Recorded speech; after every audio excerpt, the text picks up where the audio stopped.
Thank you for joining us. My name is Dilip Saraf for TiEcon Live, and with me today I have Ashwini Narayanan. Ashwini Narayanan, apologize for the mispronunciation of your name or misstating your name. And she's the Chief Operating Officer of Microplace, which is an eBay company, and their focus is to fund social businesses that change humanity. And we just came from a panel on social entrepreneurship, and her message was received very well. So I have to ask you, what was in that message that was so compelling to people? Well, I think the message of Microplace is a sustainable solution to poverty alleviation, and I think that's what people get enthusiastic about. If you think about microfinance, it's an effective way to solve poverty. It's basically about empowering human dignity and enabling people to lift themselves out of poverty by giving them access to capital. Right.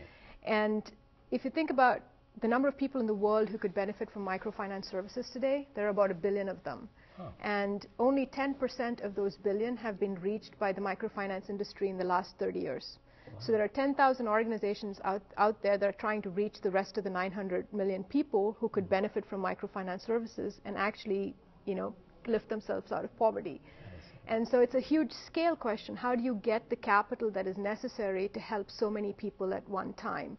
And Microplace is all about scaling to get capital to these institutions, and it's about $250 billion that needs to get raised, and you can either do it by getting charity dollars, and there's not enough charity to go around to help all these people, and so you turn to the capital markets, and part of the capital markets is retail investors, and there are lots and lots of people around the world today who are dying to get involved in a direct way to solve social issues.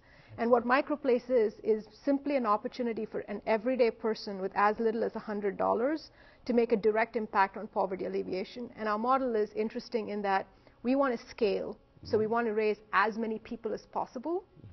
If you think about a person who is giving charity, they have a whole bunch of charitable initiatives that compete for their charitable dollars. Right. If you think about your investment portfolio, you're thinking about it in a very, very different way. You have a lot more income to dispose of if you could earn a financial return. And so what Microplace is the ability for people who want to do good to look at their investment portfolio and go, I can actually put some of my investment dollars in working towards something like poverty alleviation. And not only do I do good, I also earn a financial return. Correct. And if you think through that motivation, then you're able to spend a lot more money. And Correct. if you spend a lot more money in investing in these socially good ventures, then the socially good ventures have the capital that will enable them to end poverty. And so that's really an interesting concept. That's exciting. Now, you've been doing this for 6 months. It's a fairly new organization, Yes. right? So what have you found in the 6 months, and how does it look ahead, say 1, 2, 3, 5 years from now for you? So I think, the concept is very, very exciting for people.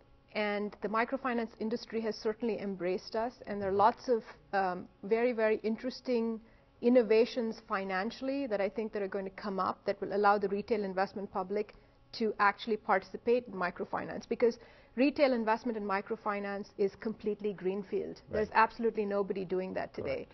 And if we can show that we can bring capital to the industry, I think there'll be innovative products that get created so that retail investors can actually participate in socially responsible investment. So we're actually developing a new asset class that is emerging for socially responsible investments. The other aspect of it is that there are retail investors who are very, very passionate about doing good. Right. And we're proving the model that you can actually earn a financial return and do social good as well.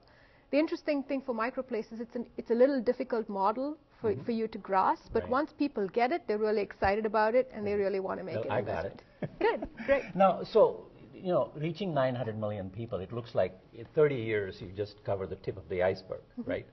So to me, as a management consultant, what seems to be is not just the capital problem, but the infrastructure problem. How do you create an infrastructure, management infrastructure, that reaches out to these people, even though you have the capital, let's say? How do you do that? Well, I think it's an industry that's evolving, right? It started off as a very development-oriented industry, and which is grant capital funded and NGO oriented, and very much about the entrepreneur or the visionary who actually funded the institution. And the methodology which they used to get to making it successful was based on market principles, right? You make a loan, you have interest. It worked with the psychology and the culture of people. Once you start to scale, though, I completely agree. When institutions have to start to grow and scale and reach millions of borrowers and have infrastructures that they can go and access capital markets for, it's a completely different ballgame. And I think that the industry is starting to figure that out. There's technology that's being built to have a poor person have a debit card that they can go get their money out from an ATM that serves poor people. Right? There's lots of technology that's figuring out MIS systems that will help the MFIs do reporting and credit scoring and all the things that are taken for granted in a financial services environment in the first world are being replicated in a micro way in the third world, where these services are being made available many times over. Many times over. Right. And I think there are lots of organizations that are also trying to help these microfinance institutions restructure themselves and become organizations that can actually scale and reach thousands of people or millions of people, as the case might be. I see. Because I think microfinance is both a capital problem and a capacity problem. And the capacity is, how do you absorb the capital? How do you create management infrastructures, management teams, as well as the infrastructure to deliver your services in a profitable way? And I think there's a market need out there, and a lot of organizations who are going to help the microfinance industry evolve to be able to tap the capital markets and be profitable. I can see that excitement from your way you're presenting yourself, so I can see this is your passion. It is totally my passion. I have the coolest job in the world. Okay. I come from a corporate background. I've been doing internet technology and financial services for the last 10 years. And I get to do that, and I get to save the world in the process. So fun. That's cool. Fun doing it. Ashwini Narayanan, thank you very much for joining You're welcome. us. And this is Dilip Saraf. If you want to watch more episodes like this, please go to mytiecon.org and join us for more fun and more episodes. Thank you.